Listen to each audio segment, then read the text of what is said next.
Hello everybody, Taylor Johnson here. I'm with Patrick Tangney at Logan Title, and we're going to discuss title insurance today. Hello Patrick, thanks for joining us. Thank you, Taylor. Thanks for having me and asking. So, can you tell us about what is title insurance? Why is it important to have? Sure. Title insurance is like any other insurance policy, except it is to cover the ownership, i.e., title of a home or real property. There's really two different types, three if you split it down to the nitty gritty. Lenders' policies are required by lenders.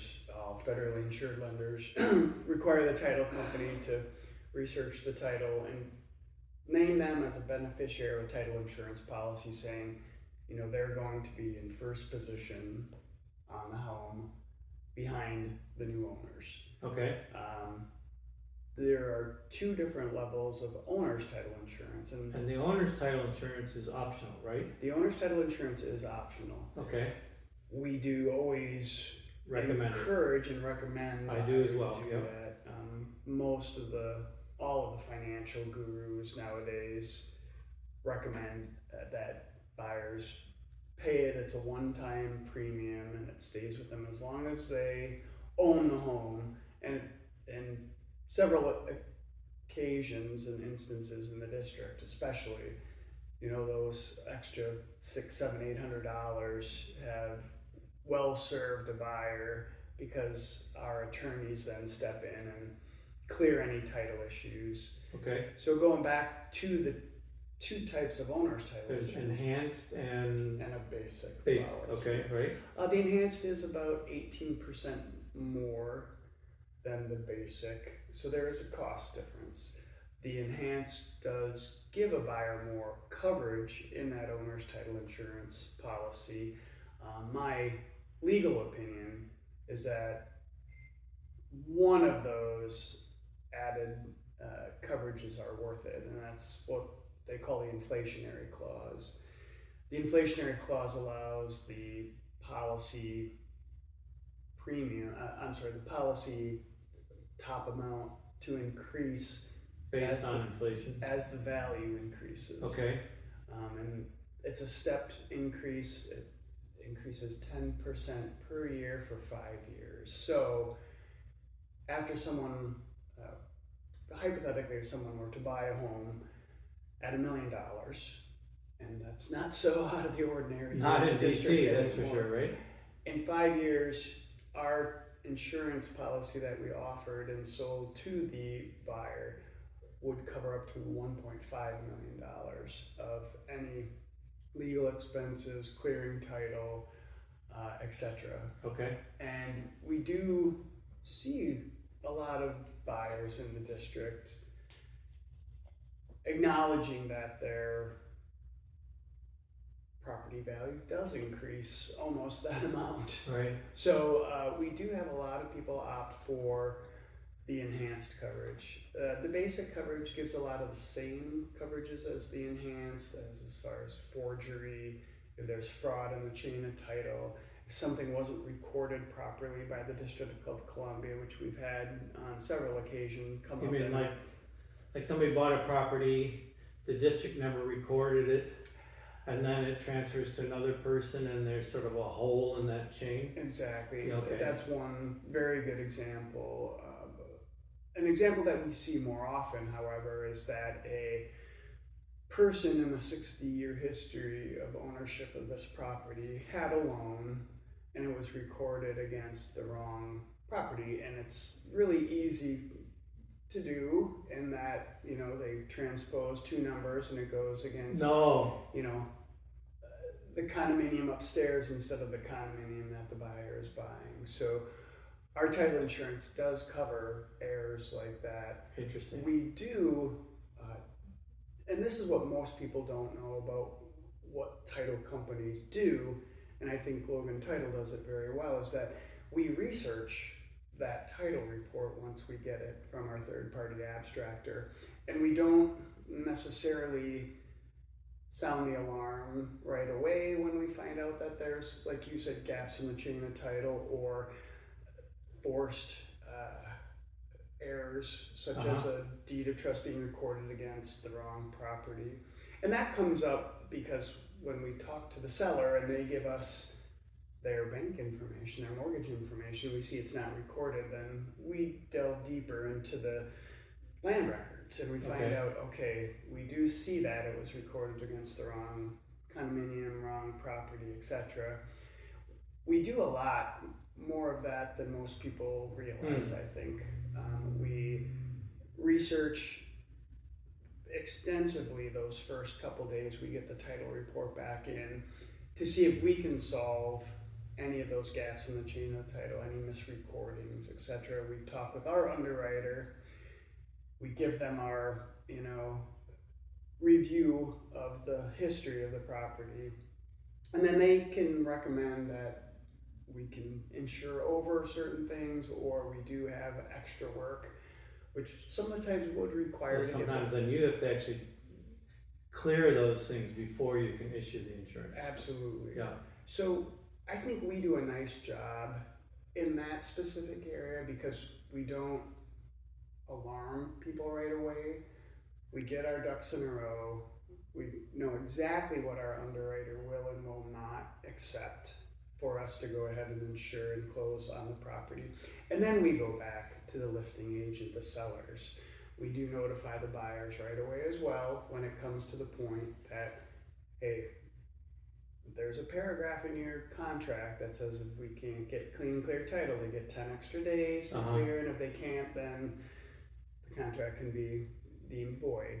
So I think we've got two really good people on our team here at Logan Title that are very experienced and know a lot of people and know where to go to get some of these answers before we need to get the buyers and sellers involved.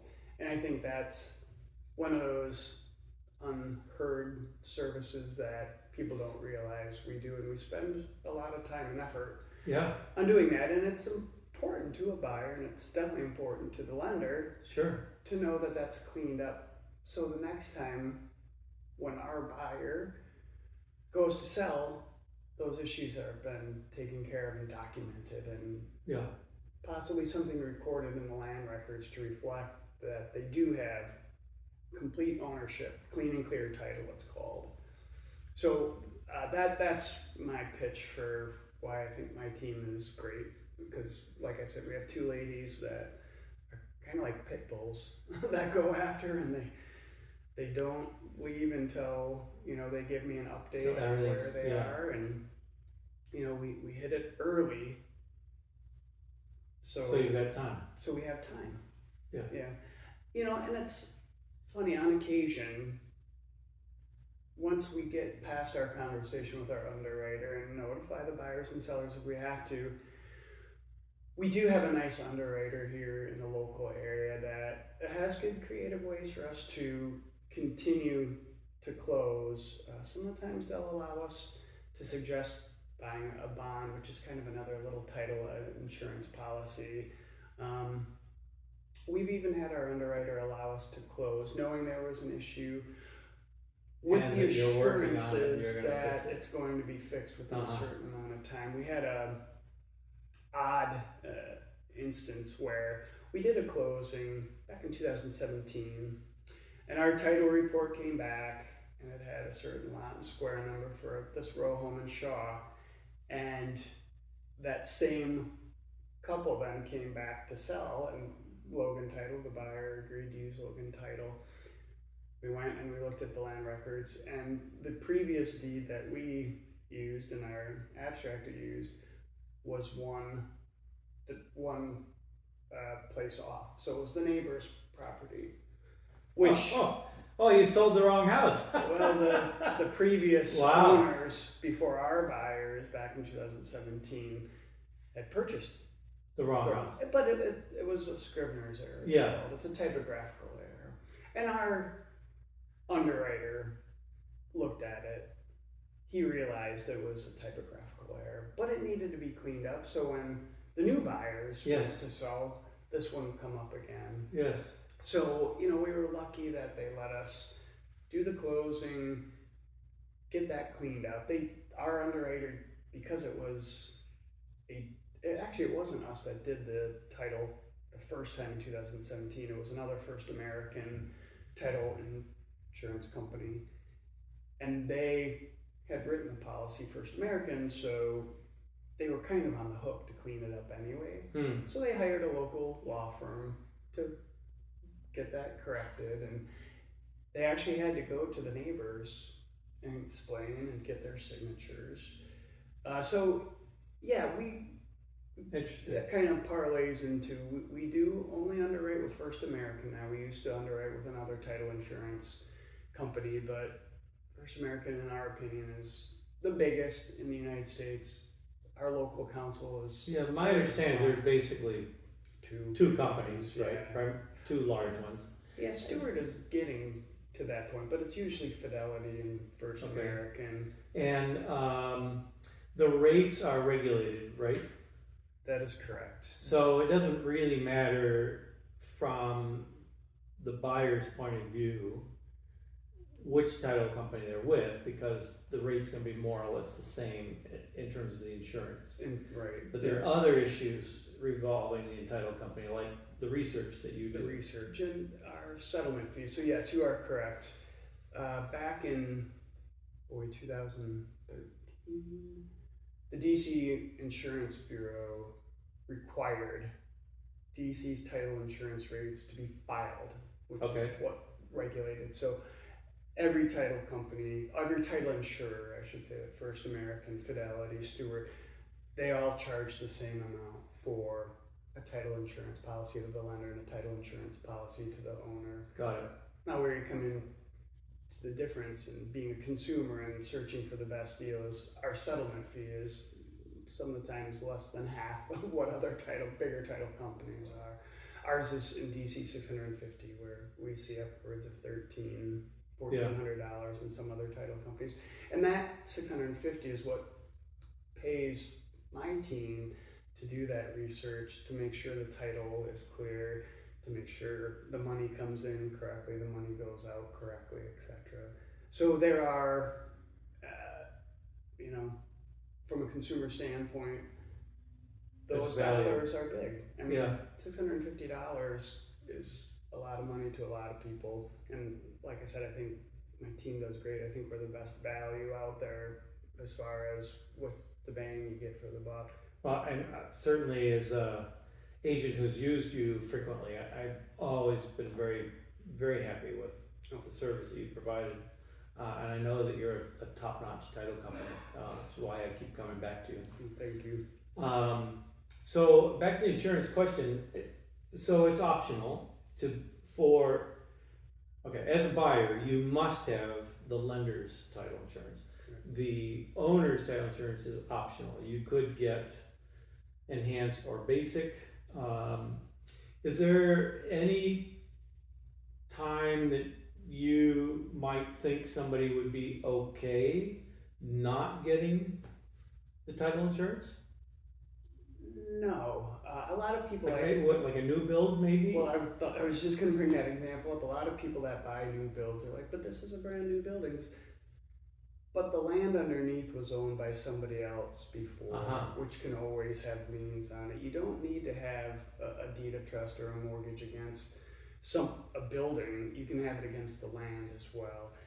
Additionally, if an empty lot was vacant, the taxes, if there was environmental issues that had to be cleared up before the developer could build that condominium, we research that. We make sure that the proper steps have been taken in order for the developer to build this, for the tax office to issue separate tax ID numbers. And now you might find this interesting. As of November of last year, title companies now are required to make sure that the certificate of occupancy has been issued before we can do the closing. Before that time, the lenders usually ask to see the certificate of occupancy. And we've told people, we are ensuring that you're going to buy this place and that there's no lien on it. We're not ensuring that you can move in the day that you buy it. And we've had several people needing to purchase before the certificate of occupancy has been issued, and we would always make them sign a waiver saying, you know, we understand it has not been issued, but we're still, Yeah. we need this interest rate, we're gonna close on it and wait for the certificate of occupancy to be closed. But DC, I think through the help of the DCG car, has now, as of November of last year, made it a requirement for the title insurance company to have a certificate of occupancy in our file before we close, which I think is great. I've talked It's better for the consumer for sure. Absolutely. And I mean, why would you buy and not be able to Right. use it? So, yeah, the title insurance on a new build is just as important as it is on a. Well, the other thing is that the title insurance covers contractor liens, and with a new build, you don't know that all those contractors have been paid actually, right? Somebody could come a couple of months after you've moved in and say, hey, I never got paid for these marble countertops. Can you fork up? Right. And you asked if we had any horror stories on this, and we did have a building, a condominium building, new build, that we were doing the closings for, and I was on the way over because I was doing the closings at their sales office, and my processor called me and he's like, hey, we just got a mechanics lien filed against this property. So I quickly called the developer and she said, yes, I was just made aware of it this morning. We'll have it cleared up. She said it was a bogus claim, but I said, I'm sorry, we can't do any closings until that is cleared up. Yeah. So I was very appreciative that my processor did his due diligence, caught that before I had signed everything with the buyer. Sure. And it was, luckily, a good story, as they did settle that day and got it released the next day so I could go back and do the closing. But yeah, title insurance, most people don't realize is used a little. There's more claims on the title insurance policies than most people realize. That was one example. We had another example where during the title report research and review part of our filing, we did realize that an heir, 2 owners prior, had not properly probated their estate and found out there was 3 grandchildren in South Carolina that were mentioned in the will. They never signed off. Never signed off. So before we could do that closing, our attorneys, our underwriter, made them sign a release of interest, if there were any interest, which was a nice way and a quicker way to get to the closing table than waiting for the probate down in South Carolina to finish. So yeah, we've had more claims on at least more near claims on title insurance than most people realize. In DC, unfortunately, because in the past the offices downtown weren't as managed as well, it's the highest claim rate of any state or jurisdiction. Really? Yeah, I will give them. DC has the highest claim rate. And I will say most of that was due to a poor former recorder of deeds office where there were a lot of misfilings, a lot of lost filings. They have gotten so much better, Taylor. I cannot say enough good things about the current recorder of deeds. She's awesome, and she's really turned that office around. She's hired some really good people and has used the technology that's at her hands. Well, and I've seen it happen very quickly too, the recording. Much faster than some of the surrounding counties. Yes, and nobody liked COVID, but COVID really, there was a silver lining to COVID. It was that the recorder's offices around the area, DC, Northern Virginia, Northern Maryland counties, are all doing it and all doing it well now. So it makes it a lot easier for the title companies, and it also is better for the consumer. Sure. The longer gap between the closing and the recording is the more chance another lien can be placed against the property, which the buyer and nor we want. Or more chance for error. Exactly. Right. So so good staffing. COVID wasn't fun for a lot of people, but it had some positive benefits from there. Cool. Well, Patrick, thank you so much for your time. Oh, you're I welcome. really appreciate this. I think this will be good for folks to see and hear, you know, because I often get questions about the insurance, and I'm not the expert, so I try to pass it off, but now I can sort of preempt folks. So again, we're at Logan Title with Patrick Tangney. I'm Taylor Johnson with Keller Williams Capital Properties. If you liked this video and found it useful, please push the like button, subscribe to our channel, and reach out to Patrick if you have any questions, or me. We'll put the contact information below.